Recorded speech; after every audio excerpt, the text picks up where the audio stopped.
Hello, আসসালামু আলাইকুম। Hello everyone. আজকে আমি শীতকালীন সবজি দিয়ে কাতলা মাছ রান্না করব। আর কি সবজি নিয়েছি দেখেন।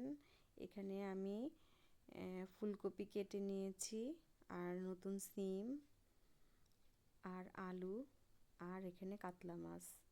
মাছটা আমি খুব ভালো করে ধুয়ে, অবশ্য লবণ দিয়ে খুব ভালো করে ধুয়ে নিতে হবে।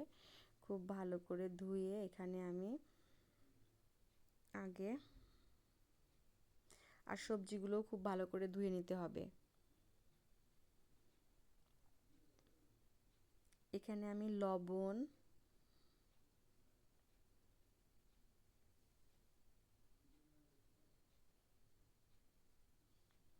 আমি সবসময় মাছে লবণ,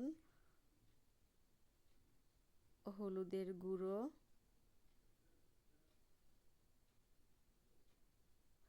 ঝালের গুঁড়ো দিয়ে মাখিয়ে কিছুক্ষণ রেখে দিই। এরপরে কড়াইতে তেল দিয়ে মাছগুলো খুব ভালো করে ভেজে নিতে হবে। আপনারা চাইলে মাছ অনেক সময় মশলাতে কষিয়ে নিয়ে রান্না করতে পারবেন। আমি এই মাছটা যেহেতু সবজি দিয়ে রান্না করব, খুব বেশি একটা ভাজবো না, কমও ভাজবো না, বেশিও ভাজবো না। আর শীতকালে মাছ দিয়ে সবজি রান্না বেশি মজা।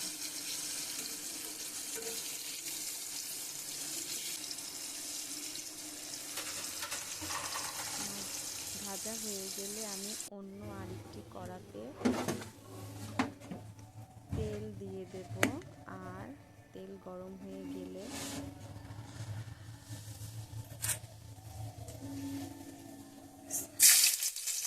দিয়ে দিচ্ছি পেঁয়াজ কুচি।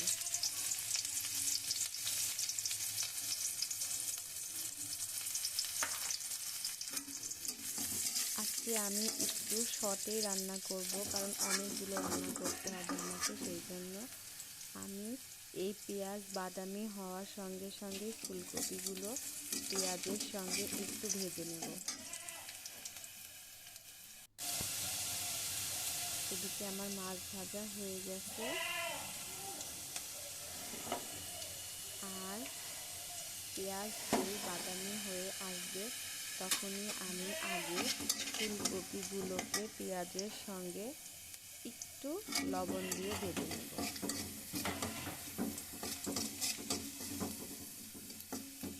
তাহলে ফুলকপির যে একটা গন্ধ, সেটা থাকবে না।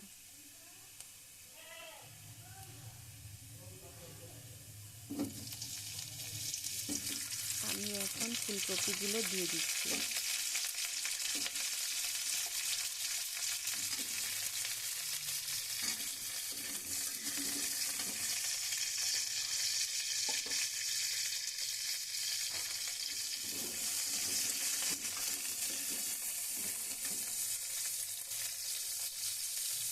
একটু লবণ দিয়ে নেড়ে চেড়ে ফুলকপিগুলোকে একটু ভেজে নিয়ে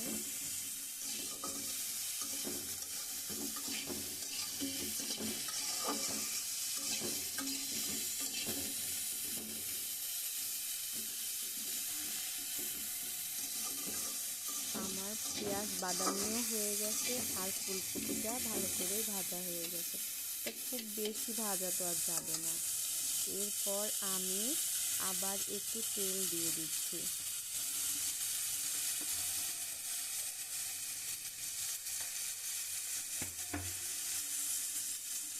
আপনারা চাইলে ফুলকপি ভেজে উঠিয়ে রাখতে পারেন, কিন্তু আমি একসঙ্গেই সব দিয়ে দেবো।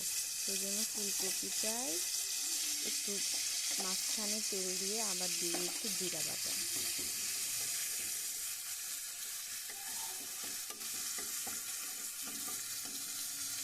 জিরা বাটাটা কিছুক্ষণ একটু তেলের উপরে দিলে সুন্দর একটা সেন্ট আসে। এরপরে দেবো আমি রসুন বাটা, অল্প একটু আদা বাটা। এই তরকারিতে রসুন বাটা আর আদা বাটা বেশি একটা দেওয়া যাবে না, আমি অল্প অল্প দিয়েছি, কারণ রসুন বাটা বেশি দিলে এই তরকারিতে রসুনের গন্ধ হয়ে যাবে। এরপরে আমি একটা পানিতে একটা মশলা রেডি করেছিলাম, সেটা হচ্ছে হলুদের গুঁড়ো, ঝালের গুঁড়ো, ধনিয়ার গুঁড়ো।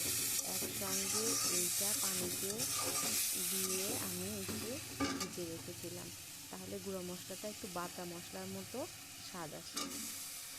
এরপর আমি দিয়ে দিচ্ছি শিম আর আলুগুলা। শিম, আলু, ফুলকপি এখন আমি এই মশলার মধ্যে খুব ভালো করে একটু কষিয়ে নেব।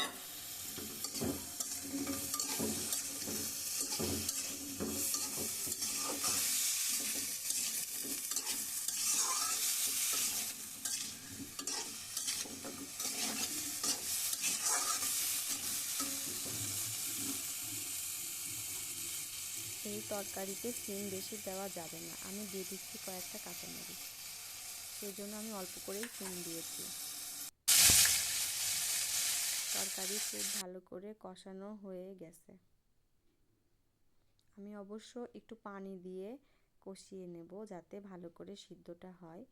আর আমার কষানোটা দেখতে পাচ্ছেন প্রায় তেল তেল উঠে গেছে। যখনই তরকারি দিয়ে একটা তেল উঠবে তখনই আমি দিয়ে দেব ঝোলের পানি। অবশ্যই পরিমাণ মতো দিতে হবে, খুব বেশিও ঝোল রাখবো না, খুব কমও ঝোল রাখবো না।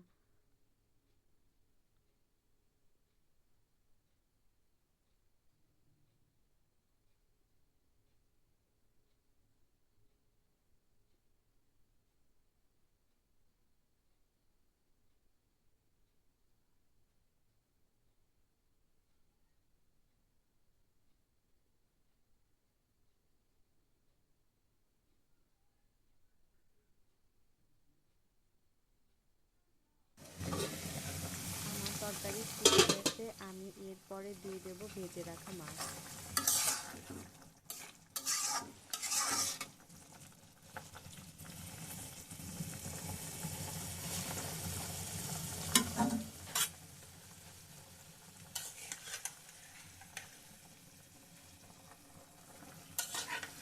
মাছগুলো আমি ঠিক ঝোলের মধ্যে দিয়ে দিচ্ছি।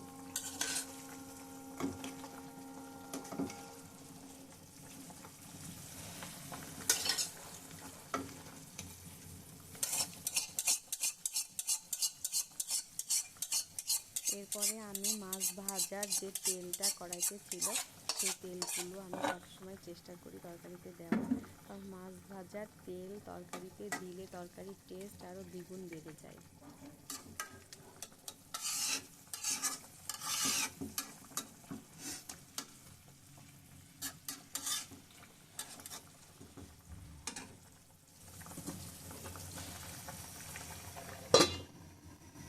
আরও যখন ঝোলটা একদম খুব পারফেক্ট একটা সিদ্ধ আর ঠিক হয়ে যাবে তখন আমি এই পর্যায়ে নামিয়ে নেব।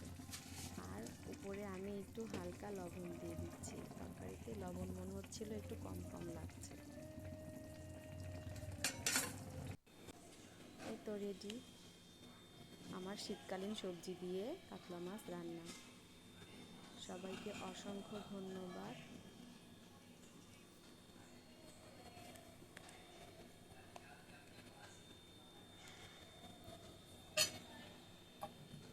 হয়ে গেল শীতকালীন সবজি দিয়ে কাতলা মাছ রান্না।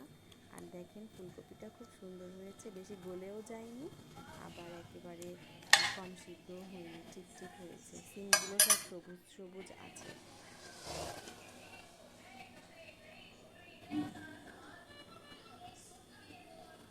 এই সবজিটা রান্না করে খাবেন, শীতকালে অনেক মজা। সবাইকে অসংখ্য ধন্যবাদ। আল্লাহ হাফেজ।